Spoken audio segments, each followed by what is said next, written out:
Welcome to another episode of Chattin with Staxx. I'm your host, Bill Staxx, and today I got Anthony Cayucci. What's up, man? What's up, brother? I'm good, man. You know, getting things done. I hear you. So you got a real interesting story, man. And first off, I want to say I'm sorry about your wife. I appreciate it. It's pretty sad, man. Yeah, it's you know, what are you gonna do? But a lot of people say, you know, she's in a better place, but you know, I know she is. I really do. So that's the only thing that gives me comfort, because she suffered from migraines. I mean, if people don't know what a migraine is, yeah. I wouldn't wish that on my worst enemy. Boy, that's like putting someone's heads in a fucking vice. And yeah, you can't stop it. No, and she didn't get them for a day. She had a migraine once. It was fucking a month long. Any one of us would have killed ourselves. I mean, you just can't. But because you have a daughter, you're like, all right, I'll go through it. Pain pills don't work. None of that shit. It just doesn't work. You can dope someone up. Either you're doped up or so it's not a way to live. And she had them for a long time. And when she passed, and I mean, it was quick. I got videos of her. That night, we were doing Mafia Made for fucking 6 hours. Me and her breaking balls, laughing our balls off. I know. I was watching them, man. I was 5 o'clock in the morning. She goes up. She yells down, "Hey, give fucking Natty, the rat, give him a pill. Give him a blanket, and give him a blanket." And she goes, "Come up and give me a kiss." So I'll be there. 10 minutes. 10 minutes, I go up there. She's laying down. I went up there first, right? And she's laying down. She goes, "Make sure you come back and give me a kiss." And I go back 10 minutes later, and she's laying in the same position. I'm like, "Hey, damn, you fell asleep quick." And I just go, get up, back, get up. She's laying there. I'm like, "Fucking wake up, motherfucker, wake up." And she just doesn't move. I'm like, "Wait a minute." So I look at her real close. I check her pulse. Now you're nervous. I'm nervous, right? So I can feel my fucking heartbeat because I'm checking her. I can feel mine. So I'm like, "Oh shit. Okay, that's not working." So then I go to listen to her heart, and I can still hear my own fucking heartbeat. So then I went like this to open her eyes, and they were just fucking like that. And I was like, fuck. Pulled her off the bed. I pulled her off the bed, CPR. Thank God I had that didn't help, but I had my phone on me. I fucking put on speaker 911 and just fucking CPR for 15 fucking minutes.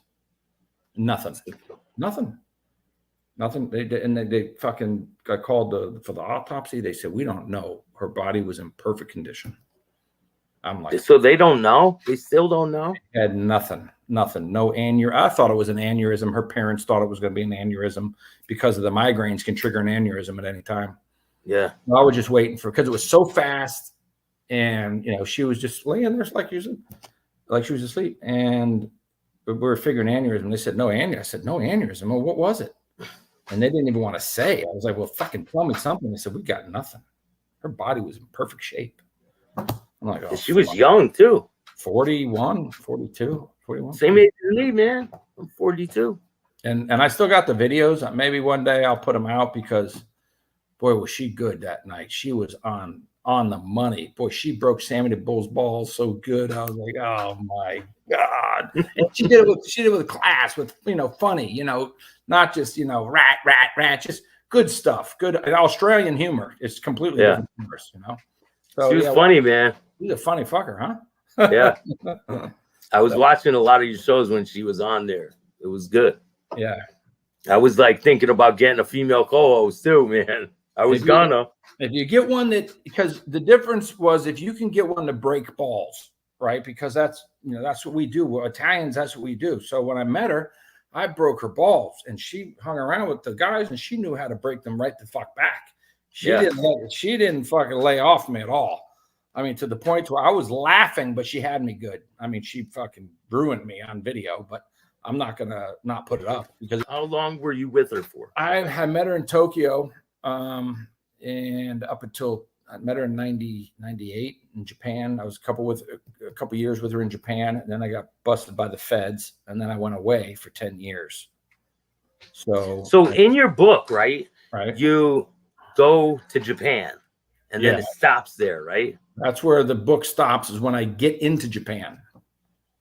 So she's the first person I met when I got there. But I also had a girlfriend at the time, but that's a whole nother story. Yeah. But then I start seeing her and I get arrested and she has no clue where I'm at. Did you know you had things coming up the pipe? Like, no, I mean, I was gone for almost 5 years. I was, new passport, knew everything. And she didn't even know my real name. I told her Anthony Piscano. I made a bullshit name because I was on the run. I wasn't telling anybody anything. Yeah. And when I got pinched, she's calling my phone, no answer. She flies back to Tokyo. And since I was running the drug business over there, all the competition said, "Oh, he's dead," or something happened. A lot of them told her she thought I was dead. So a couple years go by, and I'm locked up in federal prison. How long were you locked up there? In Tokyo for about 6 months. How was it for you being in Tokyo? Well, the worst, the jail? Yeah, like the whole situation, them grabbing you to. The worst part was not knowing what's coming, because I knew I had a case in the United States and there's no getting around it. You're getting extradited. You can fight it all you want. We have an extradition treaty with Japan. You're fucking wasting your time fighting it. But I was waiting for charges. I didn't want Japanese charges. Then you're going to do your time in Japan. Then you got to go back to the state and tell the judge, "Well, Your Honor, I was on the run, but I was a good boy." No, you're on the run, but you're selling drugs again. Well, the judge ain't going to look at that very nice, right? So they caught you selling drugs there? No, they were trying to catch me. And they got really close. When they arrested me, I just told the story. When they arrested me, I had nothing on me. Nothing. I was actually I ran for, I'd say, a good 150 yard dash as fast as I could. And there had to be 30 cops, but they had suits on, like Fed suits. These were Japanese feds. Probably a few of our agents were there and a couple of their SWAT team people. But when I leave this club, it was on a Sunday, but it was on a day where, it was like 8 o'clock in the morning and it was ghost town. I mean, the shutters are down. It's like New York. Shutters are down. There's nothing. There's not a car in the road. And I walk out of this club and right in front of me, parked on the curb, there's 1, 2, 3 cars. And each car has 5 people, guys in it, right? And they've got they're jumpsuits. They're blue jumpsuits. They zipper up and it's got the police symbol on the left arm. Yeah. And I go, fuck, these are all cops just sitting right there. But they're not making a move. They're not moving. Yeah. They're not moving. They're just sitting there. They could have, had me. They could have just waited at the front door when I walked out and grabbed me, but they didn't. So I walk out and I see this and I'm with my Iranian buddy. He goes, "You see this?" I go, "Yeah, I see this." He goes, "You go left, I go right." So I walked across the street.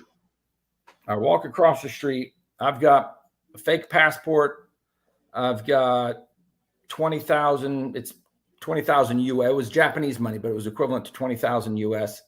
And I don't know, an ounce of powder on me just for fucking friends and shit, partying around, fucking girls, who knows. So I look to the left and there's, 10, 15 guys dressed in black business suits. And they're just standing there. They're they're literally doing this. Looking around, like pretending I don't fucking see them. I mean, do something. There's no bus, there's no taxis, there's no nothing. They're just looking around like, okay, I'm looking at them and going, that don't look right. Then I look down at the other end of the road and there's the same fuckers, but they're a block away doing the same thing, black suits. I'm like, fuck. So I pull up, taxi stops.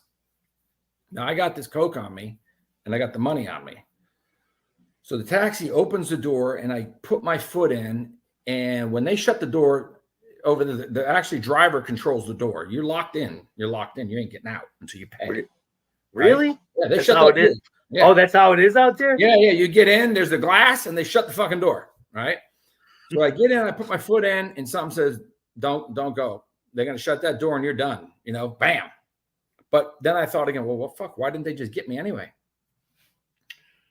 So I get out of the taxi and something just says run. Now, when I fucking started running, I ran the long way because the cops are right here. So I ran the long way down the middle of you got a 4-lane highway, 2 ways this way, 2 way that way.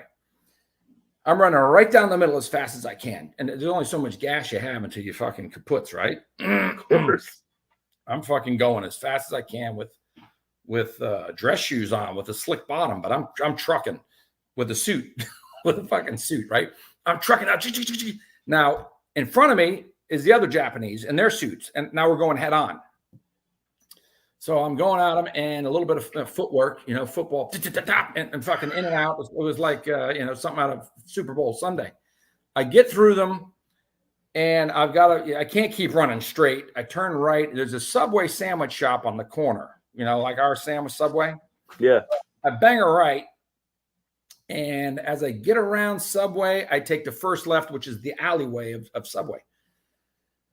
So there's a wall that's probably, I don't know,